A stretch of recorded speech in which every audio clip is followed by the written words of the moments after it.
আমি অসমীয়া যুৱ মঞ্চই সৰ্বশ্ৰেষ্ঠ মুখ্যমন্ত্ৰী ডাঙৰীয়া অসমৰ তথা ভাৰত বিশ্বৰ তেখেতে বোলে দুখীয়া মুখ্যমন্ত্ৰী গতিকে সেই মুখ্যমন্ত্ৰীজনক আমি ক'ব বিচাৰিছো যে জুবিন দাৰ ন্যায় আমি কেতিয়া পাম আমি আপোনাক সুধিব বিচাৰিছো আমি অসমৰ জনগণক আপোনাক সুধিব বিচাৰিছো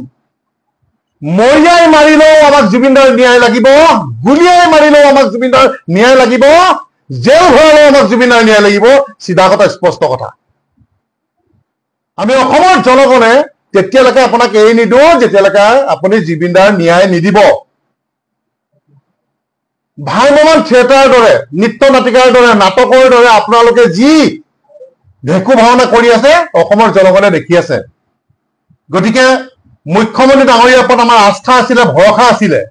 যে তেখেতে কৰিব পাৰিব কাৰণ আমি জানো আমি দেখিবলৈ পাইছো যে কোনো কৰিব নোৱাৰা কাম আমাৰ হিমন্ত বিশ্ব শৰ্মা ডাঙৰীয়াই কৰি দেখুৱাইছিলে যিদৰে তেখেতে ড্ৰাগছ মাফিয়াক গুলিয়াই মাৰিছিলে আমাৰ অসমৰ স্বাৰ্থত যিদৰে তেখেতে গৰু চোৰক গুলিয়াইছিলে যিদৰে তেখেতে কয়লা মাফিয়াক গুলিয়াইছিলে যিদৰে তেখেতে চুপাৰী মাফিয়াক গুলিয়াইছিলে অসমৰ জনগণে ভাবিছিলে যে আমাৰ হিয়ামতো আমাৰ অন্তৰাত্মা আমাৰ ভগৱান জুবিন দাৰ ক্ষেত্ৰত ন্যায় পাম আৰু এটা ভাল খবৰ তেখেতৰ পৰা লাভ কৰিম কিন্তু তেখেতে সেই ভাল খবৰটো দিব নোৱাৰিলে আমি অসমৰ জনগণ আজি দুখত আছো তেওঁৰ কৰ্মকাণ্ড সব দেখি আছো কাৰণ গৰু মাফিয়াক যেতিয়া গুলিয়াব পাৰে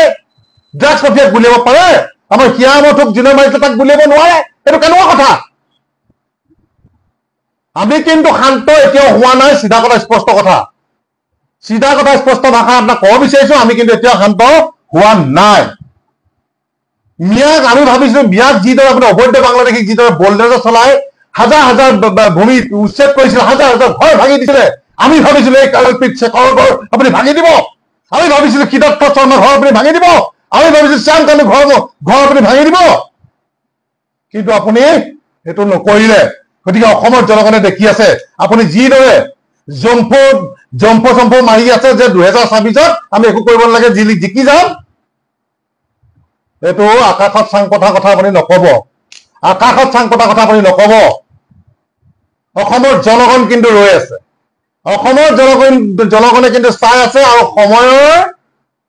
অপেক্ষাত আছে কিন্তু সিধা কথা আপোনাক আমি কৈ দিছো আৰু এটা আমি কথা আপোনালোকৰ যোগেদি ক'ব বিচাৰিছো আমি দেখিছো সিদিনা সংবাদ মাধ্যমৰ যোগেদি দেখিছো যে গৌৰৱ গগৈ ডাঙৰীয়া এটা ৰেলী কৰিছে বেনাৰ পোষ্টাৰ লৈ গৌৰৱ গগৈ এটা ৰেলী কৰিছে আৰু তাত কি কৰিছে মায়াবিনী গীতটো তাত ডাঙৰ স্পিকাৰ দি লগাই পেলাই ৰেলী কৰা আমি সংবাদ মাধ্যমত দেখিছো গতিকে আমি এটা কথা ক'ব বিচাৰিছো don't bring your dirty policy to Zubeen Garg don't bring your dirty policy for Zubeen Garg প্ৰত্যেকটো ৰাজনৈতিক দলক আমি কৈ দিব বিচাৰিছো যে ৰাজনীতি নানিব জুবিন গাৰ্গৰ লগত কিন্তু জুবিন গাৰ্গ কেতিয়া ৰাজনীতি কৰিবৰ কাৰণে হ'ব নোৱাৰে বিজেপি হওক এজেপিয়ে হওক কংগ্ৰেছে হওক চিপিআই হওক অখিল গগৈ হওক লুইনে হওক যোনে হওক আমি কৈ দিছো ডাৰ্টি পলিটিক্স কিন্তু জুবিন গাৰ্গৰ ক্ষেত্ৰত ইউজ নকৰিব নহ'লে কিন্তু আমি ভয়াৱহ কৰি দিম কিন্তু দেই অসমীয়া যুৱ কিন্তু শান্তত নাথাকিম বাৰে আমি কৈ আহিছো আৰু মুখ্যমন্ত্ৰী ডাঙৰীয়াক আমি ক'ব বিচাৰিছো যাওক এবাৰ জুবিন গাৰ্গৰ সমাধিস্থলত চাওকগে অসমৰ জনগণে কেনেকে কান্দি আছে এতিয়াও ন্যায় বিচাৰি বৌ মুখখন আমি চাব নোৱাৰো চিঞৰি কান্দি আছে যে ন্যায় লাগে আমি ভাবিছিলো আপুনি শ্ৰেষ্ঠ মন্ত্ৰী মুখ্যমন্ত্ৰী ডাঙৰীয়া আপুনি অসমৰ জনগণৰ কাৰণে বহুতখিনি কৰা দেখিছিলো কৰি আছে আমি ভাবিছিলো যে আমাক এটা ভাল খবৰ আপুনি দিব কিন্তু ভাল খবৰ নাহিল ইতিমধ্যে শুনিছো যে কাইলৈ পৰহিলৈ তেওঁলোকক ক'ৰবাত জেলৰ হাতলৈ পঠিয়াই দিব যে অসম নহ'বলৈ বাহিৰৰ ক'ৰবাত জেললৈ নিয়া যুঁজা চলাই আছে কিন্তু সেইটো আমি অসমৰ জনগণে কি কৰিব লাগে সেইকেইটা কৰিম আপুনি ন্যায় নিব নোৱাৰিলে আমি অসমৰ জনগণে নিজে ন্যায় ল'ম কিন্তু আপুনি পস্তাই যাব আপুনি যিবিলাক দম্ভ মাৰি আছে আপুনি কিন্তু পস্তাই যাব সিধা কথা কৈ দিছো আপোনাক মই এটা কথা ক'ব বিচাৰিছো চিঞৰ মাৰি দিলে শুনা নিচিনা ছিংগাপুৰ আপোনালোকে গৈ পেলাই এই যিকেইটা অহা নাই তাৰ অকণমানকে ভিডিঅ' কাটি তেওঁলোকে ছ'চিয়েল মিডিয়াত দিলে আপোনাৰ ফ'ৰ্চ পঠিয়াই দিয়ক পুলিচ আপোনাৰ চৰকাৰ আপোনাৰ বন্ধুত্ব ৰাষ্ট্ৰ বুলি আমি গম পাওঁ গতিকে তেওঁলোকৰ ভিজা পাছপৰ্ট কাটি দিয়ক কুকুৰৰ নিচিনাকে ইয়াত আহি উপস্থিত হ'ব লাগিব অসমত আৰু যদি নোৱাৰে আপুনি বলক আমি লগত যাম অসমীয়া জনতা আপোনাৰ লগত যাম পেটটোত ধৰি গোটেইকেইটাকে লৈ আহিম পেটটোত ধৰি চুচৰ চিচৰ গোটেইকেইটাক লৈ আহিম ছিংগাপুৰৰ পৰা কোনো পিটন দি উলিয়াই দিম জুবিন দাক আমাক কি কৰিছিলে কি নাই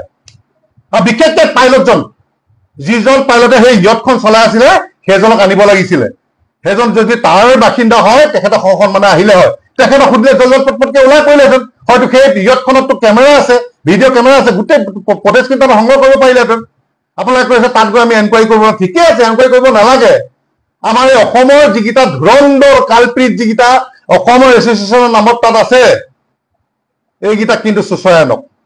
মুখ্যমন্ত্ৰী ডাঙৰীয়া আপোনাৰ সৎ সাহস আছে আপুনি পাৰিব আপোনাৰ আমাৰ ওপৰত আমাৰ আস্থা ভৰসা আছে অসমবাসী ৰাইজৰ গতিকে আপুনি পাৰিব আপুনি চুচৰাই আনক সেইটো কথা আপোনাক কলো আৰু এটা কথা অৱশেষত আমি ক'ব বিচাৰিছো যে অসমৰ জনগণক এটাই প্ৰাৰ্থনা জনাব বিচাৰিছো অনুৰোধ জনাব বিচাৰিছো যে যিমানকেইটা চিনেমা হল আমাৰ অসমত আছে যদি পাওঁ যে ভাৰততো আছে আমি এটাই কথা আমি সকলো অসমবাসী ৰাইজ ভাৰতবাসী ৰাইজৰ অনুৰোধ জনাইছো জুবিন দাৰ কাৰণে চিনেমা যিসকল চিনেমা হল চিনেমাখন আৰম্ভ কৰাৰ আগত এই মায়াবিনী গীতটো পৰিবেশন কৰিবৰ বাবে জুবিন দাৰ ফটো এখন লগাই মায়াবিনী গীতটো পৰিবেশন কৰিবৰ বাবে আমি অনুৰোধ জনাইছো আৰু এই গীতটি যেতিয়া তাত লগাব সকলো ৰাইজক যিসকলে চিনেমা চাবলৈ যাব সকলো ৰাইজক থিয় হৈ মৌন প্ৰাৰ্থনা কৰিবৰ বাবে আমি জনাইছো তেখেতৰ সদ্গতিৰ কাৰণে তেখেতৰ ন্যায়ৰ কাৰণে এইখিনি কৰিবৰ বাবে আমি অসমীয়া যুৱ মঞ্চে অনুৰোধ জনাইছো হাতযোৰ